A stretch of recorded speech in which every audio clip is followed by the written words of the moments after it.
007 First Light succeeds because it understands something that most Bond games miss. Being James Bond isn't about shooting people, it's actually about thinking like him. First Light doesn't just put you in the shoes of the iconic MI6 agent, it constantly asks you to make decisions on the fly. Between multiple pathways through missions, gadgets that open up different opportunities, bluffing your way past guards, and choosing between stealth or combat, the game gives you the freedom to plan ahead or improvise when things inevitably go sideways. It feels less like you're controlling James Bond and more like you're actually becoming him as you learn the ropes alongside a younger, less experienced 007. Now, the game isn't without its faults. I think the first few hours are a little uneven despite some really strong moments. There are a few villains that never fully clicked with me, and there are some story beats towards the end that don't quite land with me as well as they should. But those issues never overshadow what First Light gets right, because at the end of the day, IO Interactive understands something that a lot of Bond games have missed over the years. They nailed what it means to be James Bond, not just play as him. And before we jump in, just a quick spoiler warning, as I will be talking about all contents in the game.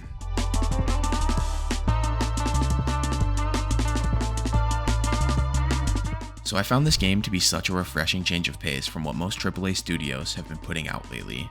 For one, I think it was totally the right call for this to be a completely linear experience and not open world.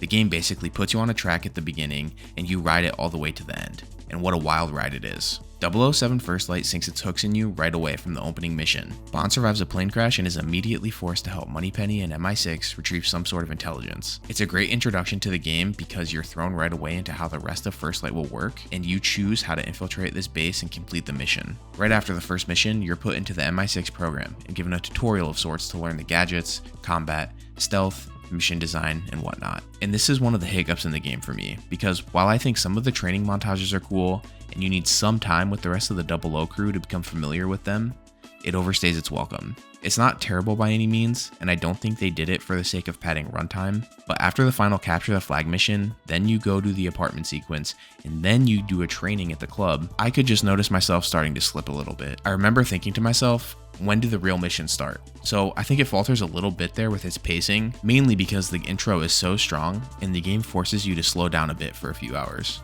Thankfully, the pacing takes off like a rocket once you get your first real mission, and this is where First Light really shines. The missions in this game are really open-ended, and the tools they give you as a player to tackle them are awesome. The gadgets made available to you for each mission are versatile and fun, and I settled mostly on the smoke bombs, missile pen, and then mixed up my third slot with the phone dart and flash mine. I often found myself using smoke bombs either as a way to engage a large group of enemies or to get away, the flash mine to plant traps and lure enemies, the phone dart to distract guards I needed to get past, and the missile pen for when things inevitably went wrong. I found these gadgets suited my playstyle the best. However, the coolest thing about this game is that you could use completely different gadgets and have a totally different approach to the same mission. Every time I went to Q's lab before a job, I had to stop and think, how do I want to prepare? Do I want to stick to the same gadgets I've been using, or should I swap something? While there's no right or wrong answer, it gives some weight to that decision, which I really like. And that's really what makes First Light work.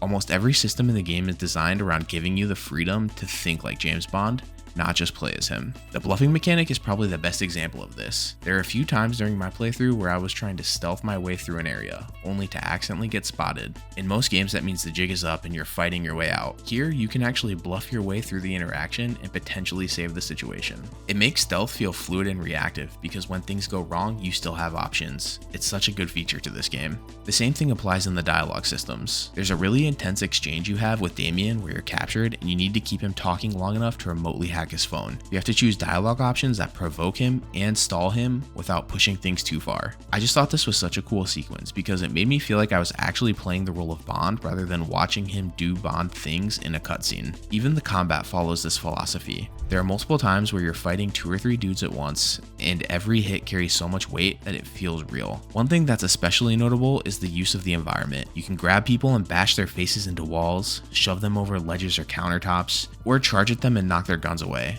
The combat system feels intuitive and engaging enough that I often wanted to just fight instead of stealth around, and that is pretty rare for me. The gunplay itself is fine. I don't think it's anything special, but it's also not bad either. It's just serviceable. To be honest, I mostly used the pistol and main rifle for long-range encounters, but outside of that, I was focusing more on the hand-to-hand combat and improvising with whatever was around me. While all these systems work really well together, there are some cracks in the foundation. One thing I noticed early on is that causing distractions is super easy. If I needed to pickpocket someone and there's a guard around, I could usually distract them without too much effort. If I needed to access a restricted area, I could just dart a guard and walk right in, even if there were other guards nearby. The enemy AI can feel a little weak during the stealth sections too. You can sneak up on guards with some questionable angles, and there were definitely a few times that I took down somebody and thought, there's no way nobody heard this. I'm not saying that the game needs like hyper realistic stealth mechanics, but it did occasionally make the stealth feel a little less satisfying than it otherwise would have. There are also a few boss fights that for the most part I really enjoyed.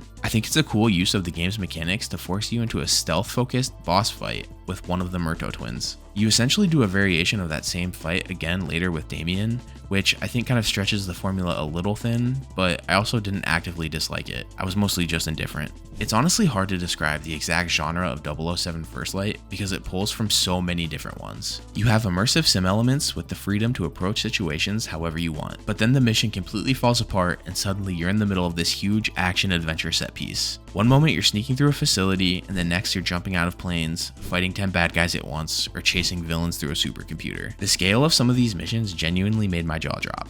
It feels like Hitman, Uncharted, and a classic Bond film all thrown into a blender together. Somehow, against the odds, it all works.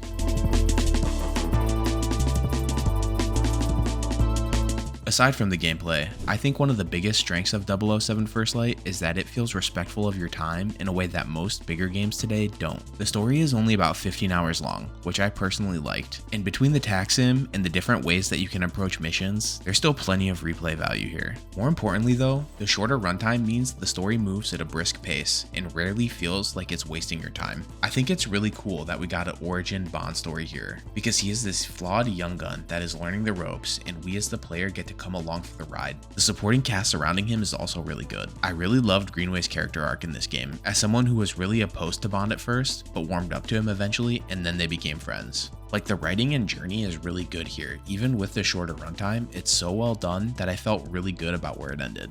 I also really loved Isla as a character. In the beginning, she's shrouded in mystery as to her motivations and who she works for, and as the game goes on, you can feel Bond wants to trust her. Obviously, in the world of espionage, it was all a lie, and she winds up betraying Bond and killing Sir Nicholas after giving him his word and taking Thea for herself, but not before saving James from drowning to death. I don't know. I love me a good complicated anti-hero, and that's the kind of vibes Isla gave me.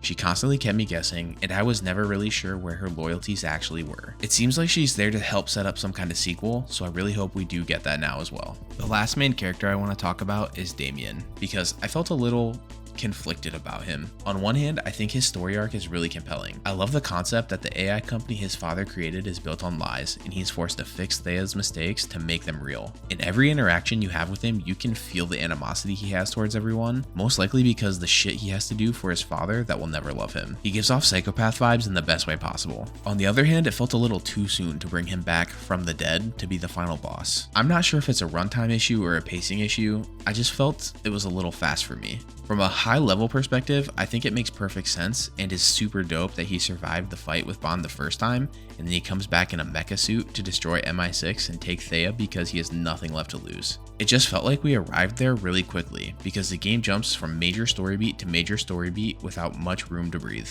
Unfortunately, my issues with pacing and villains don't end there. One of the biggest misses for me was Bama in the City of Aleph. I think this character felt a little tropey, almost like a Marvel villain at times. He's positioned as this pirate king who runs the city and takes care of his people, but the game goes out of its way to show how brutal he can be. The biggest issue for me was the crocodile sequence. Bond and Greenway get captured, Bond wakes up, and as a player you're expecting some elaborate escape, and instead Greenway says Bama's sister's name and then suddenly they're basically free to go. I understand the logic behind it, and I get that killing MI6 agents probably creates more problems than it solves, but it felt like a really convenient way out of an otherwise impossible situation.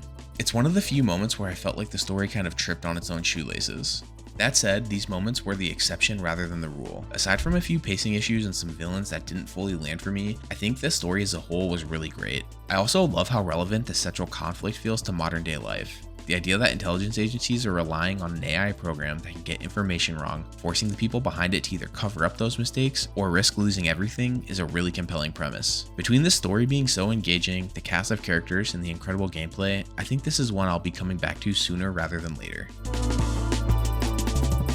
To close out my thoughts on 007 First Light, I think this is one of the most refreshing AAA games that I've played in a long time. It doesn't try to be a 100-hour open world game packed with busy work and checklists. Instead, it gives you a focused story, great characters, incredible mission design, and just enough freedom to make each mission feel like your own.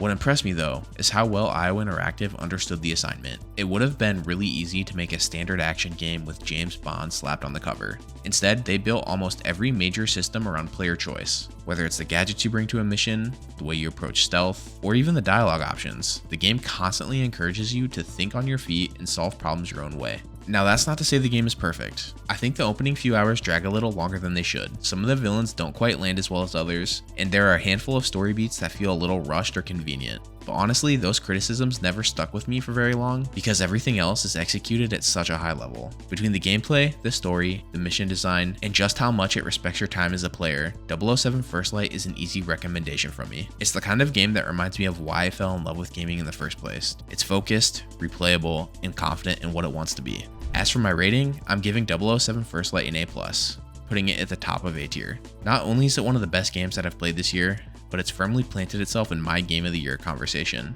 Whether it ultimately wins that or not is yet to be seen, but one thing is for sure, IO Interactive absolutely nailed what it means to be James Bond, not just play as him.